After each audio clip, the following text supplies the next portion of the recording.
ரத்த சம்பந்தமான உறவுகளுக்கு இடையே ஒரு சொத்தினை பொறுத்து செட்டில்மெண்ட் செய்து கொடுக்கும் சட்டபூர்வமான நடவடிக்கை சட்டத்தால் அனுமதிக்கப்பட்டு பதிவுத்துறையால் ஏற்றுக்கொள்ளப்பட்டிருக்கிறது.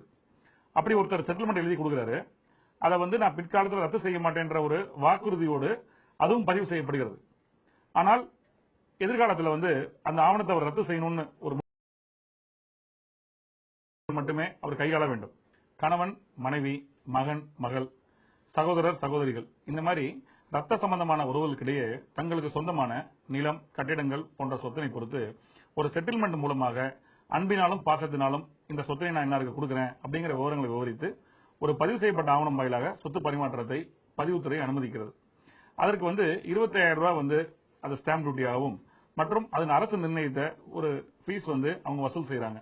இது கிரைய தொகைக்காக இருக்கக்கூடிய 7+1%, அதாவது 7+1% அது கட்டணமாக வசூலிக்கப்படுவது கிடையாது. ஏன்னா செட்டில்மெண்ட் அப்படிங்கிற காரணத்தினால அது கிரயமாக அது பார்க்கப்படுவது கிடையாது. இருந்தாலும் இந்த மாதிரி ஒரு செட்டில்மெண்ட் மூலமாக ஒரு ஆவணத்தை வழங்கும் பொழுது அதுல இர்ரிவோக்கபிள், அதாவது இதை எதிர்காலத்தில் ரத்து செய்ய முடியாது அப்படிங்கிற வாக்கியங்களோடு சில ஆவணங்கள் பதிவு செய்யப்படுகிறது. அந்த மாதிரி பதிவு செய்து கொடுக்கப்பட்ட பிறகு அந்த சொத்தினை பொறுத்து யாருக்கு எழுதி கொடுக்கப்படுகிறதோ அது ரெண்டு விதமாக இருக்கிறது. ஒன்னு, உடனடியான செட்டில்மெண்ட் டீடாக அந்த சொத்து அவரிடமிருந்து கொடுப்பவருக்கு போய்விடுகிறது.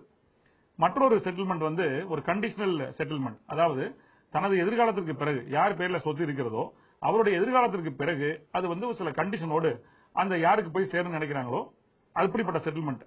ஆனாலும் அந்த மாதிரியான செட்டில்மெண்ட்டை பொறுத்த வரைக்கும் எழுதி கொடுத்த நபர் இறந்த பின்னாடி தான் அந்த கண்டிஷன் அடிப்படையில், நிபந்தனை அடிப்படையில் சொத்து போய் சேர்கிறது.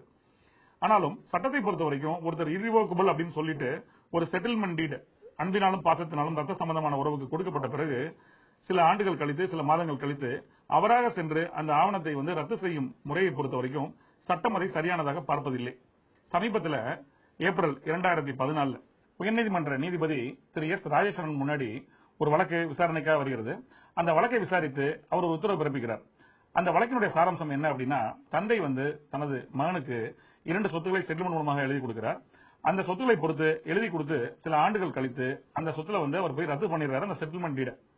அதற்கு இடையிலேயே அந்த செட்டில்மெண்ட் அடிப்படையாக கொண்டு பட்டா மாறுதல் மற்றும் வரி விதிப்பு எல்லாமே நடந்து விடுகிறது, யார் பேருக்கு சொத்து போச்சோ அந்த அடிப்படையில். ஆக அந்த நபர்கள், பாதிக்கப்பட்ட நபர்கள் உயர்நீதிமன்றத்தில் ரிட்டு மனு தாக்கல் செய்யறாங்க.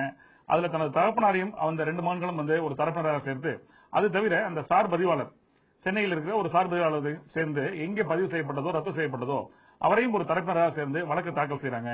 அந்த வழக்கை விசாரிச்ச நீதிபதி திரு நீதியரசர் திரு எஸ். ராஜேஸ்வரன் அவர்கள் உத்தரவு பிறப்பிக்கிறார். அதாவது செட்டில்மெண்ட் கொடுத்த பின்னாடி அதை ரத்து செய்வதற்குன்னு உள்ள சட்டப்படியான நடவடிக்கை என்ன அப்படின்னா, அதற்காக உரிய நோட்டீஸ் கொடுக்கணும். இல்லனா சிவில் நீதிமன்றத்தில் தக்க ஒரு வழக்கு தாக்கல் செஞ்சு அந்த வழக்குல ஏற்கனவே கொடுத்த செட்டில்மெண்ட் டீட் என்ன காரணத்துக்காக ரத்து செய்யப்படுகிறது அப்படிங்கிற விஷயங்களை அடிப்படையாக கொண்டு ஒரு இறுதி உத்தரவின் அடிப்படையில் மட்டும்தான் ஒரு ஆவணத்தை ரத்து செய்ய முடியுமே தவிர, அந்த நபர் யார் எழுதி கொடுத்தாரோ அவரே சென்று சில மாதங்கள் கழித்து இல்ல சில வருடங்கள் கழித்து ஏற்கனவே எழுதி வைத்த செட்டில்மெண்ட் ரத்து செய்யணும் அப்படின்னு ஒரு ஆவணம் கொடுத்தால் அதை பதிவு செய்வது செல்லத்தக்கதல்ல அப்படின்னு ஒரு உத்தரவு பிறப்பிச்சிருக்காரு. அந்த அடிப்படையில் ஒரு செட்டில்மெண்ட் டீட் ரத்த சம்பந்தமான உறவுகளுக்கு கொடுக்கப்பட்டு அதன் காரணமாக அந்த உரிமை அவருக்கு சென்ற பிறகு அப்படிப்பட்ட தருணங்கள்ல பட்டாலாம் வாங்கின பின்னாடி ஒரு நபர் போய் எழுதி கொடுத்த நபர் அதை கேன்சல் செய்வதை, ரத்து செய்வதை சட்டம் ஏற்றுக்கொள்வது கிடையாது.